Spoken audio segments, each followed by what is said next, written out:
Hello, my name is Bryre.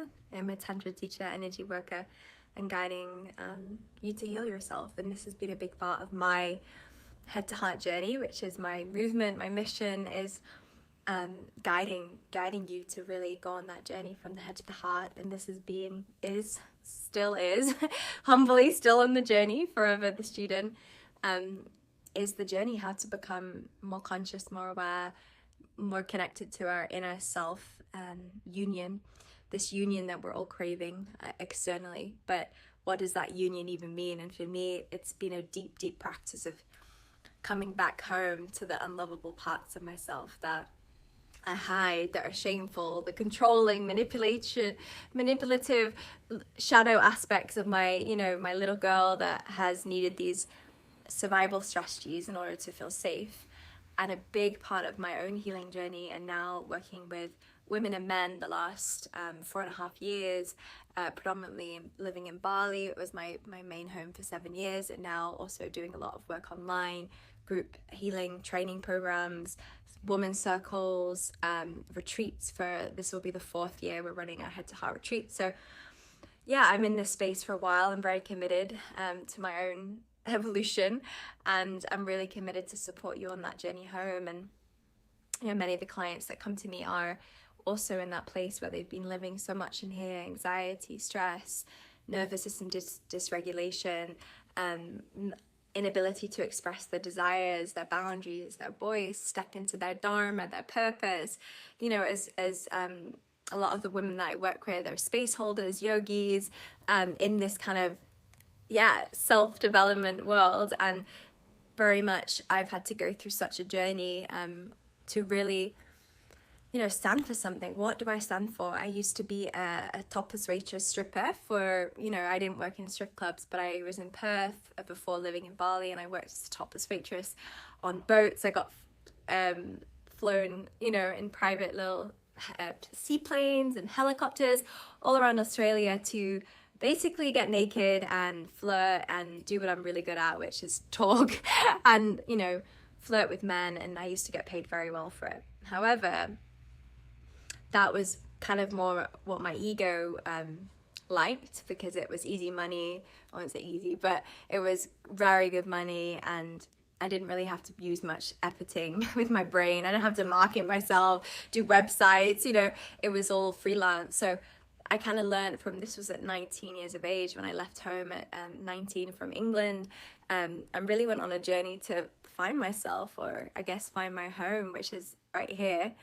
My dad left when I was little, and that was my first ever heartbreak, and that's basically been probably why I've been on such a big journey, is to find that peace and that self-acceptance and that kind of yearning for my father's love in every single relationship that I've been in since. And now it always keeps coming back to myself. How can I give everything that I seek within this man or this experience or this job with myself, to myself? And it's very humbling, this journey.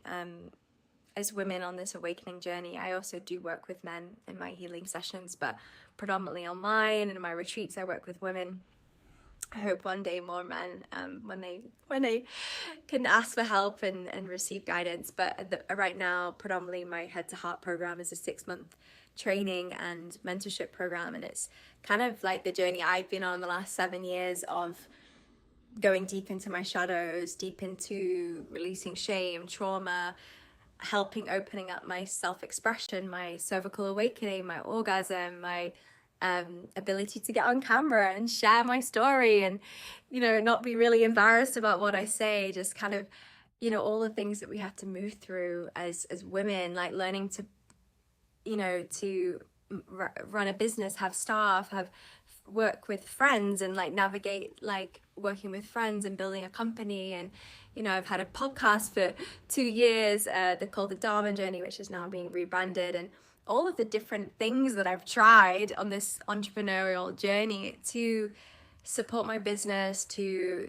create a life that I love, fueled by freedom, which is one of my top values. And for a lot of the clients I work with, a lot of them are transitioning from, maybe more of the corporate world, where they've been more in the masculine kind of started, maybe gone through a breakup or an ego death, or like a burnout, a lot of them, and something has to shift where this old way of doing things from this kind of more masculine energy is crumbling. And that's really the path of awakening, is enlightenment, is like crumbling away everything that's not true and authentic, whether that's friends, relationships, belief systems, the many ego deaths we will have to go through on this journey, and many more to come. And yeah, I've had to move through a lot of like my personality, even just when I was doing the stripping, waitressing work, like this like addiction I had to validation and to looking good and to having men desire me, and and really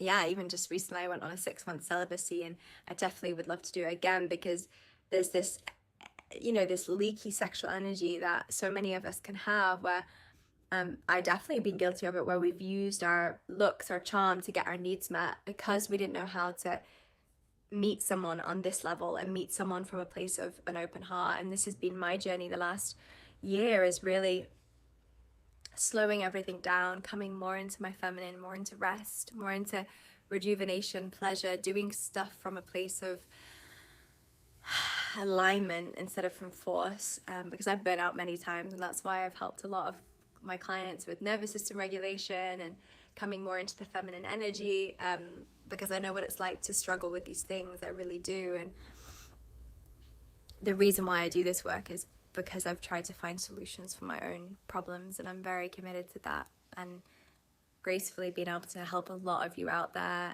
with a lot of the things that you've been struggling with through this journey I've been on, which I call the Head to Heart movement, which we're starting again in March, which I'm really excited about, and I'll share the details below so you can check it out. But yeah, this is just a little bit of my story. I'm going to kind of weave it in as I start to share more. I'm going to hold me accountable to doing one YouTube video every single day for the next year. That's a big one. Hey, I really hope I can do it. Let's see. I love doing videos, I love sharing, and I love, being of service in any way. So I hope if you receive even a little bit of value from this video, that you can take it into your day and realize I'm just so on this path of, coming into that place of we're already whole and beautiful and perfect as we are. We don't need to seek constantly outside of ourselves. But we do need to be reminded through mentorship, through teachers, through relationships, through friendships, that, sometimes we do need that guidance and that support. And I'm so grateful for all of my teachers, Shelley, Michael, Saeed, Joy, my ex-partner, probably so many more, Octavio. I've had so many incredible spiritual teachers, healers, gurus that have guided me on this path, because I felt so lost, right? I felt so lost. And, now God is guiding me most of the time. And I pray every